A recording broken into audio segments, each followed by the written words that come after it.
Mula nang makapagpaliwanag si Damon tungkol sa mga pinagseselosan ni Letty, ay palaging ganun ang sinasabi ni Damon sa kanya tuwing niyayakap siya ni Damon at hinahalikan, lalo na kapag matutulog na sila, na para bang nararamdaman nito ang pagkakataranta ni Letty tuwing napapansin niya ang pag-iiba ng paraan ng paghahalik at paghawak nito.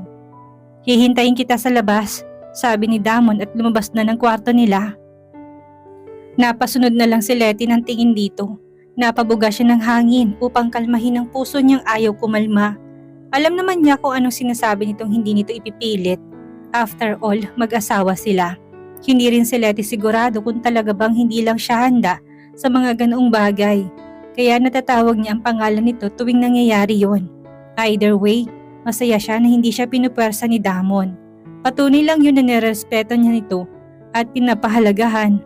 Sa naisip ay napangiti na si Letty. Saglit pa siyang hinamig ang sarili bago sumunod na lumabas ng silid. Pagkatapak pa lamang ni Letty, kaagapay si Damon sa living room ng bahay ni Lolo Mel, kung saan may ilang mga taong naruroon ay naramdaman na kaagad niya na may hindi tama. Pansin na pansin niya yon sa nanunuring tingin ng mga matatandang babae at lalaking napapatingin sa kanila ni Damon. Hindi ni Letty tuloy na iwasang magpakapit sa braso ni Damon at pasimplitong tingalain. Lalo siyang nababahalang na makitang seryosong ekspresyon sa mukha ni Damon na hindi pa niya nakikita kahit kailan. Yung parang may pader sa pagitan nito at mga tao sa paligid nito. "Oy, here's my cousin. Long time no see, Damon," bati ng isang matangkad at gwapong lalaki. Lumapit sa kanila. Base sa pagkakahawig nito at ni Damon, ay hindi mapagkakailang magkamag-anak ang mga to. Nakangiti ito habang naglalakad palapit sa kanila, pero may pakiramdam si Letty na hindi ito umaaktong friendly. "At sino tong kasama mo? Ngayon ka lang nagdala ng babae dito Puna na nito nang tumingin sa kanya. Nailang si Letty sa pagpapasada nito ng tingin sa kanya. "It's improper to look at someone else's wife like that, Brett." Formal na sagot ni Damon. Naramdaman ni Letty na pumulupot ang braso ni Damon sa bewang niya at hinigit siya palapit pa rito.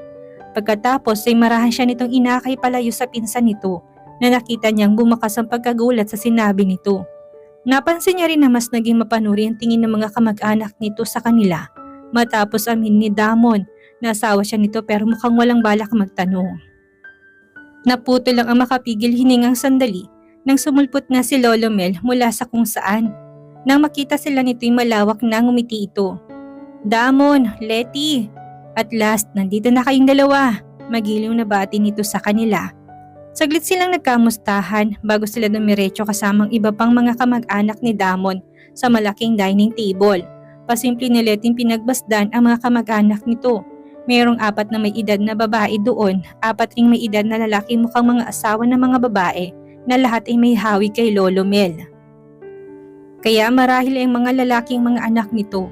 Ang mga kaedad naman niya na naroon ay ang pinsan ni Damon na tinawag nitong Brett, 3 pang lalaki at 2 babaeng mukhang mas bata sa kanila ng ilang taon.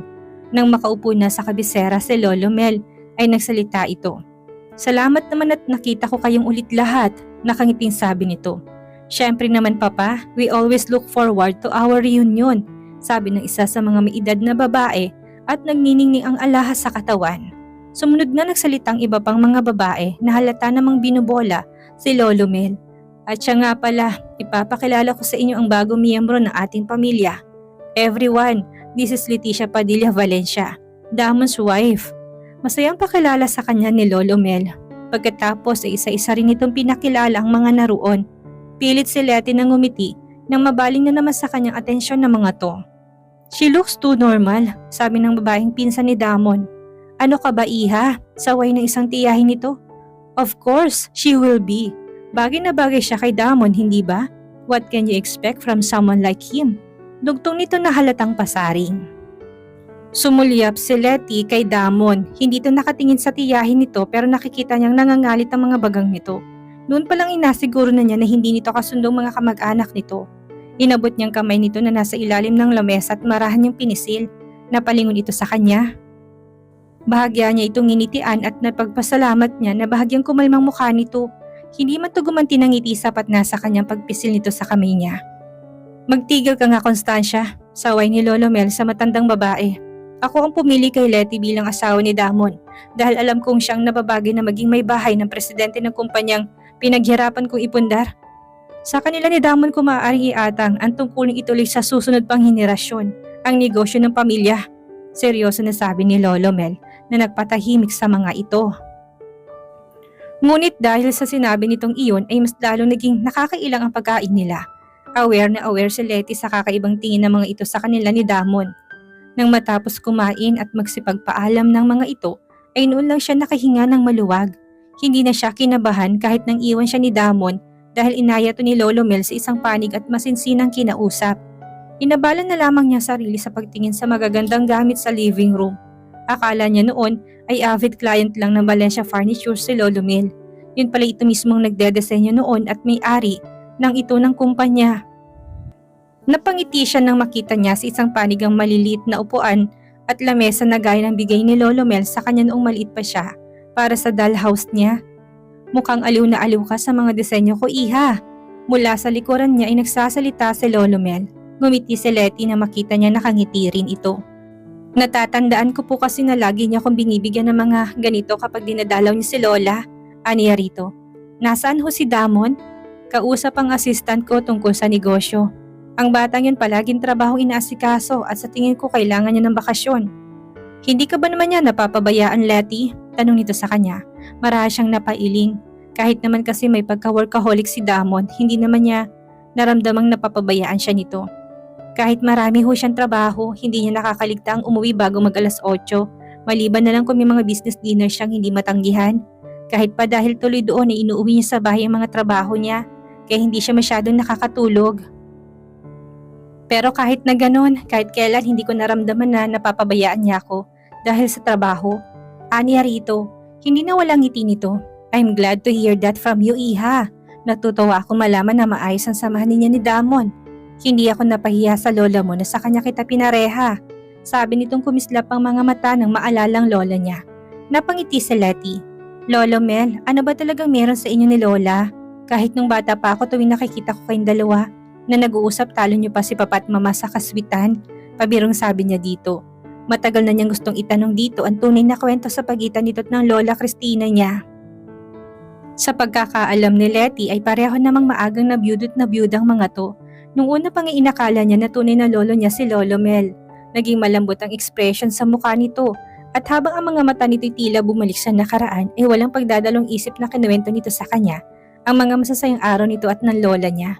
Nalaman niya na magkapitbahay daw ang pamilya ng mga ito kaya lumaki at nagkaisip ang mga ito na matalik na magkaibigan. Hindi raw namalaya ni Lolo Mel na unti-unting nagiging mas malalim ang pagtingin nito kay Lola Cristina. Hanggang sa magising na lamang daw ito na inamin na nito ang sarili nito na mahal na nito ang babae. Kaya lamang daw ay alam nitong hindi ganoon ang nararamdaman ni Lola Cristina para dito. Hanggang sa magpakasal nga si lolo niya. Ang lola niya, nang sumunod ng taon daw ay ito naman ang nagpakasal dahil hindi na ni Letty naabutan pang lolo niya na namatay bago pa man siya ipanganak ay hindi niya tuloy masabi kung sino mas bagay sa Lola Cristina niya. Pero pansin niya na hanggang sa mga oras na yon ay ito pa rin ang mahal ng Lolo Mel. Nang tanungin niya ito kung paano naman ang napangasawa nito sinabi nito na alam ng asawa nito ang tungkol sa damdamin nito para sa lola niya. Maging ang napangasawa rin naman daw kasi nito iba ang mahal at nabilita lang din na magpakasal dito. Our marriage lasted for a long time because we were good companion to each other and not because we were in love. It was safe but not really contenting. Kaya sana hindi maging ganun ang pagsasama niyo ni Damon. Nagpakasal man kayo na hindi pa magkakilala, nararamdaman ko naman na bagay kayo sa isa't isa. In time, I have a feeling that you will learn to love each other. Sabi nito, hindi na lamang ni Letty binanggit dito na nagkakatotoo na sinasabi nito dahil mahal na niya si Damon. Naunahan lang siya ng hiya dahil hindi naman ganoon ang nararamdaman ni Damon para sa kanya. Pero may isang katanungan siyang matagal na niyang nais itanong dito na hindi niya napigilang itanong. Pero Lolo Mel, bakit ako? Dahil lang ba wala kang maisip na kapalit na tulong mo sa pamilya namin, kaya mo ako ipinakasal sa kanya? Ngumiti ito sa kanya. Dahil sa isang pangako. Pangako? Litong tanong ni Letty kay Lolo Mel na nakangiti pa rin habang nakatingin sa kanya. I promise your grandmother that I will hand you over to my best grandson. Nangako ako sa kanya na alagaan kita at ang mga magulang mo sa abot ng makakaya ko. At alam ko si Damon na lalaking nababagay sa'yo, iha. Kung siya, alam ko na maalagaan ka talaga. He might be a workaholic and has a lot of shortcomings. Pero alam kong mabuti siyang lalaki. Paliwanag nito. Napangiti si Letty sa sinabi nito kahit kasi wala pa siyang masyadong alam sa personal na buhay ni Damon o sa nakaraan nito'y nararamdaman niya na hindi ito masamang tao. Hindi man din masalita si Damon ay nararamdaman niya sa mga kilos nito na kahit papaano ay may puwang naman siya sa buhay nito. Hindi nga ba't sinabi nito sa kanya ni hindi ito nagsisising pinakasalan siya nito? Sa ngayon ay sapat na sa kanya yon. Yun ang tumatakbo sa isip niya na mapalingon siya sa hagdan at makita niya si Damon. May bahagyang kunot sa noon nito na marahil ay dahil sa kung ano man pinag-usapan nito ng assistant ng lolo nito. Pero nang masalubong niya mga mata nito ay agad na walang gatla sa noon nito at tuluyan ng lumapit sa kanila. Nainip ka ba? Tanong nito sa kanya, ngumiti siya. Hindi, kinuwentuhan ako ni lolo ng tungkol sa love life niya, aniya rito. Bahagyang umangat ang kilay ni Damon pero hindi naman nagkomento. Mukhang hindi nito alam ang tungkol sa koneksyon ng lola niya sa lolo nito at ang tunay na dahilan ng pagpapakasal nila. Naipasa mo na ba sa kanyang lahat? Tanong ni Lolo Mel dito. Yes, mauna na kami lolo. Simpleng paalam lang ni Damon sa matanda. Pagkatapos ni Letting magpaalam na rin sa matanda, ay inakay na siya ni Damon palabas ng kabahayan. Nang nasa biyahe na sila, ay hindi niya mapigilang sulyap-sulyapan ito upang masiguro kung mas maayos na ang mood nito. What? Tanong nitong bahagyang sumulyap sa kanya. Tuluyan na niya itong tiningnan. Damon, you don't get along with your relative, do you? May ingat na tanong ni Letty dito. Umangat ang gilid ng mga labi nito tumingin sa harapan nito. Not getting along well is an understatement. They hate me and I don't like them. Sagot ni Damon. Pero bakit? Nagtatakang tanong niya. Hindi rin niya maintindihan kung bakit may kakaibang tensyon sa pagitan ng mga kamag-anak nito dito. Samantalang masayahin naman at mabait si Lolo Mel. Dahil akong presidente ng kumpanya, hindi sila pabor na sa akin binigay ni Lolong majority ng stocks at kapangyarihan sa kumpanya. Anito, but you deserve it, maring sabi niya. Siyempre namang huminto sila dahil sa traffic light. Napatingin ito sa kanya't nasalubong niyang mga mata nito. I know you deserve it. Saksi ako kung gaano mo ibinuhos ang oras at kakayahan mo para sa kumpanya. At dahil nakita ko mga kamag-anak mo, I don't think meron sa kanila na kayang maging presidente kaysa sa'yo. Aniya rito, napatitig to sa kanya. Bigla naman siyang nahiya sa dami ng sinabi niya. Napasandal tuloy siya ng husto sa kinuupuan niya at napatingin sa labas ng bintana. Hindi pa rin umaandar ang sasakyan nila. Letty, tawag ni Damon sa kanya. Lumingon naman siya. Nalaki ang mga mata niya nang tumingin kaya dito palapit sa kanya tulad ng salitang hinalikan siya sa mga labi. Napapikit siya dahil sa pasiil na paraan ng paghalik nito. Pagkatapos ay bahagya itong lumayo sa kanya. You always know how to make me feel better. Do you know that? Halos pabulong na sabi ni Damon. Bahagya siyang dumilat at ngumiti. Really? Paanas na tanong niya. Gumanti ito ng ngiti. Yes, really. Yun lang at muli na nitong tinawid ang pagitan ng mga labi nila. Napaganti rin tuloy siya ng halik dahil sa siyang nararamdaman niya sa sinabi nito. Napatigil lang sila na makarinig ng sunod-sunod na busina. Nakagreen na pala ang traffic light. Nagkatingin na sila at sabay pang natawa bago nito pinaandar ang sasakyan nila. Next time, don't say or do things that will give me an urge to kiss you. Baka sa susunod mahuli pa tayo ng pulis. Pabirong sabi nito. Natawa na lang siya sa sinabi nito. Ah, getting married is not really that bad after all. Naalimpungatan si Letty mula sa pagkakatulog niya na hindi niya katabi si Damon. Napabangon siya. Usually kasi kapag nagigising siya sa alanganing oras ay katabi niya ito. Napatingin siya sa orasan. 3:00 na ng madaling araw nang makita niyang may ilaw pang nanggagaling sa maliit na silid na tumatayong opisina nito sa bahay nila ay napatayo siya. Maingat siyang lumakad patungo doon upang silipin si Damon. Nakita niya nga ito nakaupo sa rin sa harap ng laptop at mga ilang papel sa lamesa. Nagtatrabaho pa rin ito kahit na dati naman ay hanggang 1:00 lang ito gising. Imbis na lapitan ito, kaagad at asyosohin ay muli siyang lumakad palayo dito nang walang ingay. Pagkatapos ay lumabas siya ng kwarto nila at dumiretso sa kusina. Ititimpla na lang niya ito ng kape dahil sa mga ganong pagkakataon na yun lamang ang naisip niyang maitutulong niya dito. Napapangiti na siya habang nagbubrew ng kape sa kusina. Sa totoo lang ay nag-e-enjoy siya sa buhay na may asawa niya. Hindi niya naisip noon na nakaka-enjoy naman pala ang maging may bahay. Masaya siya kapag pumipili siya ng isusuot ni Damon sa umaga't kapag sinusuot nito yon. Natutuwa siya kapag pinagbibigyan siya nitong yakapin ito kapag gusto lang niya at pakiramdam niya ay may silbi siya tuwing ginagawa niya Ang mga simpleng bagay para dito na gaya ng pagtitimpla ng kape nito, gaya sa mga oras na iyon, marahil ay dahil ginagawa niya lahat ng iyon para sa lalaking mahal niya. Marrying the man you love is really the happiest feeling of a woman could have. Nang tapos na mabrew ang kape ay mabilis na niya yung sinalin sa taas at excited na umakyat pabalik sa kwarto nila. Saglit na tumigil sa pagbabasa ng mga papeles si Damon, bahagyang nag-inat. Nang mapatingin siya sa wristwatch niya ay nalaman niyang 3:00 na pala ng madaling araw. Marami-rami pang kailangan niyang tapusin. Napaigtad siya nang makaamoy siya ng brewed coffee. Pagkatapos ay isang tasa ng umuusok na kape ang nilapag sa isang panig ng lamesa niya. Otomatikong napatingala siya. Magkahalong pagkagulat at mainit na pakiramdam ang nadama ni Damon. Sa dibdib niya na masalubong niyang nakangiting mukha ni Letty. Halatang galing to sa kama dahil bahagyang magulong buhok nito. Napahigit siya ng hininga nang maramdaman niyang may binuhay itong bahagi ng katawan niya dahil lamang sa itsura nitong iyon. Ngayon ka lang inabot ng ganitong oras sa pagtatrabaho sa bahay Coffee? Nakangiti pa rin sabi ni Letty na lumapit pa sa kanya. Napangiti na rin siya at nagbuga ng hangin. Oo, kailangan ko tapusin ang mga ito as soon as possible. Aniya rito. Inalis na niya ang tingin niya dito at kinuha ang kapeng bigay nito.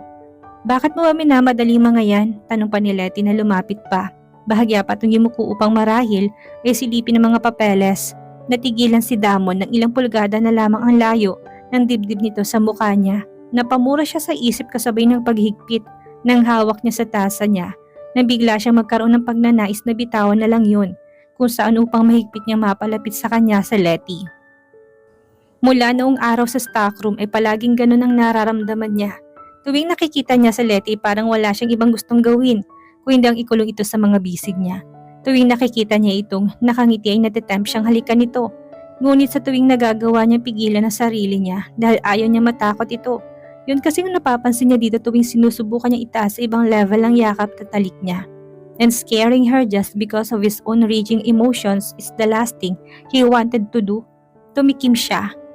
Ayan ang mga papeles na hindi ko maipapasa sa assistant ni Lolo Mel dahil akong personal na gusto ng mga kliyente. Gusto kong tapusin kaagad para makapag-leave ako kahit 3 araw lang nang walang storbo. Aniya rito. Tumingin ito sa kanya at dumiretso na tayo. Bahagya pang namimilog ang mga mata nito. Magli-leave ka? Bakit? Takang tanong ni Letty. Inilapag ni Damon ng tasa ng kape niya at sumandal sa swivel chair niya upang maayos niya itong mabistayan. Gusto niya makita na magiging expression nito kapag sinagot niya ang tanong nito. Because I want to take a vacation with you. Mula na ikasal tayo, hindi pa tayo nakakapag out of town.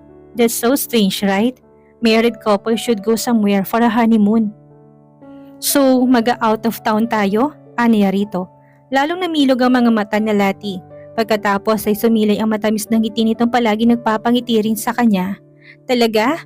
Matagal na nga akong hindi nakakapag out of town. Masayang sabi nito. Hindi na si Damon nakatiis. Inabot niya ito tinatak palapit sa kanya. Napaupo ito sa kandungan niya. Nakita niya pagkabigla sa mukha nito nang higpitan niya pa ang pagkakayakap sa bewang nito. Pagkatapos hindi na nakatiis na hinalikan niya mga labi nito. Naramdaman naman niya ang pag-iktad nito sa ginawa niya. Tumigil siya tinitigan ng mukha nito. Namumulang mga pisngi nito, ang mga mata nito ay may kakaibang kislap. Damon, tawag nito sa kanya. Letty, anas niya kasabay ng pagsubsob niya sa balikat nito.